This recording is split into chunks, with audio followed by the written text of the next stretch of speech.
Dress பண்ணிட்டு போறான்னா அவன் சிறுத்தை. இன்றைக்கு தமிழ்நாட்டில் ஒருவன் நல்ல தமிழ் பெயர் சூட்டி இருக்கிறான் என்றால் அவன் விடுதலை சிறுத்தை.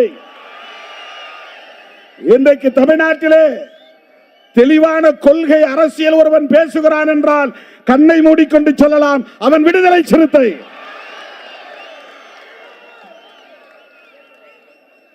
எவ்வளவு தில்லுமுள்ளு அரசியல் என்பது உங்களுக்கு தெரியும். இதே திருச்சியில் இந்த பேரணி நடத்துறதுக்கு முதல்ல அனுமதி இல்லைன்னு சொல்லிட்டாங்க. நாம ஆளுங்கட்சி கூட்டணியில் தான் இருக்கிறோம். காவல்துறை சொன்னாங்க, எங்களுக்கு அனுமதி தர சொல்லி மேலிடத்துல இருந்து எந்த இன்ஸ்ட்ரக்ஷன் வரல, அனுமதி இல்லைன்னாங்க. தமிழ்நாடு முழுக்க இன்னைக்கு காவல்துறை உயர் நீதிமன்றத்தில் வந்த தீர்ப்பு, கொடிக்கம்பங்களை தான் வெளியேற்றணும், இடிக்கணும், அப்புறப்படுத்தணும். மற்ற கட்சி கொடிக்கம்பங்கள்லாம் அப்படியே இருக்கு. போலீஸுக்கும் ஹைவேஸுக்கும் இதுதான் ஒரு வாய்ப்புன்னு உடனே இறங்கிட்டான் களத்துல.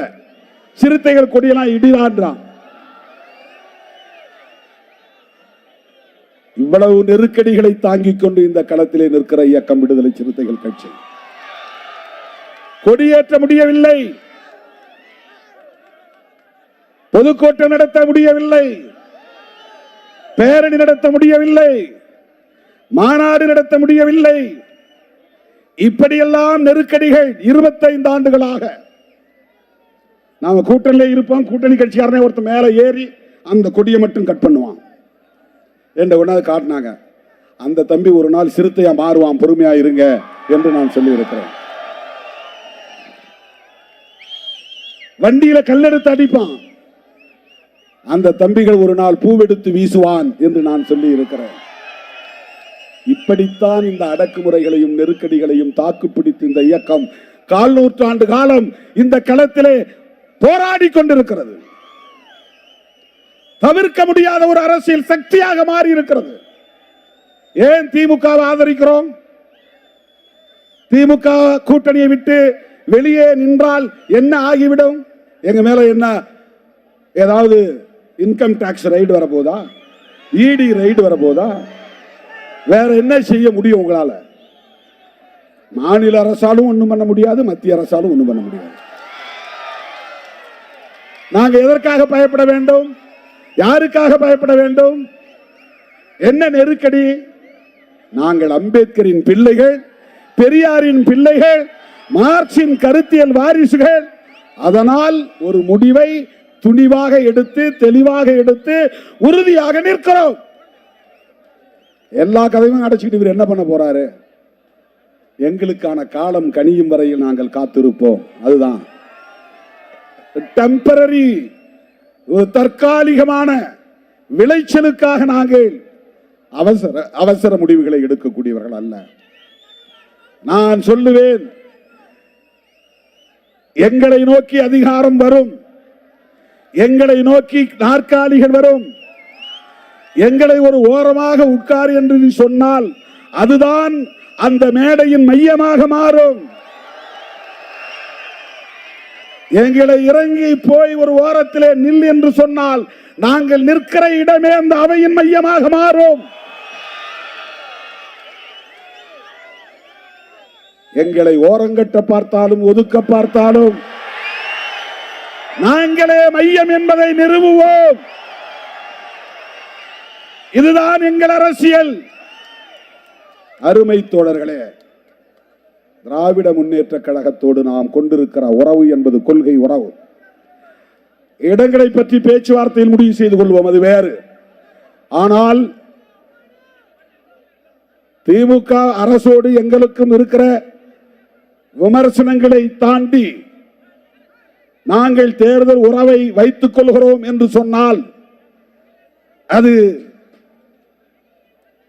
தொலைநோக்கு பார்வையுடன் கூடிய ஒரு கொள்கை முடிவு, அவ்வளவுதான். யார் புரிந்து கொள்கிறார்களோ இல்லையோ, நீங்கள் புரிந்து கொள்ள வேண்டும். என் உயிரின் உயிரான விடுதலை சிறுத்தைகள் புரிந்து கொள்ள வேண்டும். 2002 ஜெயலலிதா அம்மா மதமாற்ற தடை சட்டத்தை கொண்டு வந்த போது அது முஸ்லிம்களுக்கு எதிரானது, கிறிஸ்தவர்களுக்கு எதிரானது, பாதிரியார்களுக்கு எதிரானது, இமாம்களுக்கு எதிரானது என்று எல்லோரும் சொன்ன போது இல்லை இல்லை, அது எங்களுக்கு எதிரானது, தலித்துகளுக்கு எதிரானது என்று சொன்ன இயக்கம் விடுதலை சிறுத்தைகள் கட்சி. அப்பதான் 2002 தமிழ் பெயர் சூட்டுகிற நடவடிக்கை எடுத்தோம். மதமாற்ற தடை சட்டத்தை கொண்டு வந்த போது அன்றைக்கும் அந்த சனாதன அரசியலை எதிர்ப்பதிலே தீவிரம் காட்டியிருக்கிறோம். அதுல இருந்து இன்னைக்கு நாம மாறல. அதே அம்மையார் இன்னொரு சட்டம் கொண்டு வந்தாங்க. ஆடு கோழி பலியிடக்கூடாது. என்னென்ன ஆடு பலியிடுவாங்க, கோழி பலியிடுவாங்க, வேற என்ன பன்றி பலியிடுவாங்க. இதெல்லாம் பலியிடக்கூடாதுன்னு ஒரு சட்டம் கொண்டு வந்தாங்க. உடனே நாம சேலத்தில் ஒரு மாநாடு போட்டோம். இந்துத்துவ பண்பாட்டு திணிப்பு மாநாடு, எதிர்ப்பு மாநாடு. அந்த பண்பாட்டை எங்க மேல திணிக்காத. எங்க குலதெய்வத்துக்கு நாங்க சாராயம் வச்சு படைப்போம், அது எங்க கலாச்சாரம். எங்க குலதெய்வத்துக்கு நாங்க கோழியை வெட்டி சமைச்சு கறி சமைத்து, எங்க முன்னோர் முப்பாட்டை செத்து போயிருப்பான், அவன் பேரு மாயவன், என் குலதெய்வம் பேரு மாயவன். அவன் உண்மையா பிறந்து வளர்ந்து வாழ்ந்தவன், அவன் செத்து போயிட்டான். அவனுக்கு நடுகள் நட்டு படைக்கிறோம். நாங்க மீன் படைப்போம், கருவாடு படைப்போம், பன்றியை வெட்டி பன்றி கறியை சமைச்சு அதை சாப்பிடுவோம், படைச்சு சாப்பிடுவோம். இது எங்க கலாச்சாரம். இதை தடுக்கிறது நீ யார்? இதை தடுத்துட்டு குலதெய்வத்தெல்லாம் வழிபடாத, நீ பெருந்தெய்வத்தை வழிபடு, அப்படியே சனாதனத்துக்குள்ள நுழைஞ்சு பிஜேபிக்கு போய் ஓட்டு போடுன்னு சொல்றியா? திடீர்னு இன்னைக்கு முருக பக்தர், அவங்களுக்கு முருகனுக்கு மேல பக்தி வந்துருச்சு. அங்க போனா ராமர் பக்தர், பீகார் போனா கிருஷ்ண பக்தர், மகாராஷ்டிரா போனா விநாயகர் பக்தர், மேற்கு வங்கம் போனா காளி பக்தர், தமிழ்நாட்டுக்கு வந்தா முருக பக்தர், கேரளாவுக்கு போனா ஐயப்ப பக்தர். எத்தனை வேஷம் போடுறான் பாருங்க பிஜேபி காரன் மக்களை ஏய்ப்பதற்கு. என்னைக்காவது அடிப்படை உரிமை கேட்டு போராடி இருக்கிறானா? குடிநீர் வசதி கேட்டு போராடி இருக்கிறானா? மனைப்பட்டா கேட்டு போராடி இருக்கிறானா? ஆரம்ப சுகாதார நிலையம் கேட்டு போராடி இருக்கிறானா? பள்ளிக்கூடம் கேட்டு போராடி இருக்கிறானா? கல்லூரி கேட்டு போராடி இருக்கிறானா? இடஒதுக்கீடு கேட்டு போராடி இருக்கிறானா? தனியார் துறைகளில் இடஒதுக்கீடு வேண்டும் என்று சொல்லி இருக்கிறானா? நீட் வேண்டாம் என்று போராடி இருக்கிறானா? ஓபிசி இடஒதுக்கீட்டை உயர்த்த வேண்டும் என்று சொல்லி இருக்கிறானா? மதமாறியவர்களுக்கு இடஒதுக்கீடு வேண்டும் என்று சொல்லி இருக்கிறானா? திடீர்னு முருக பக்தன் என்ன கேட்டான்?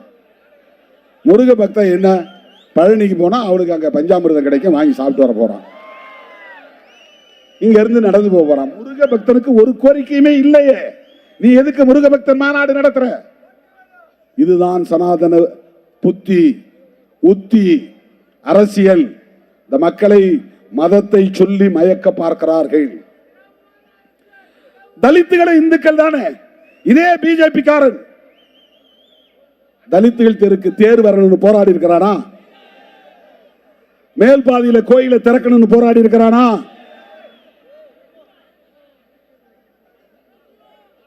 சாதிய வன்கொடுமைகள் கூடாது என்று போராடி இருக்கிறானா? சேரிகளை கொளுத்தும் போது கண்டித்திருக்கிறானா? இங்க வேப்பந்தட்டில கோர்ட் ஜட்ஜ்மெண்ட் கொடுத்துட்டான், ஸ்டே கொடுத்துட்டான். ஒரு 100 மீட்டர் எஸ்சி தெருவுக்கு தேர் வரட்டும்ன்றான்.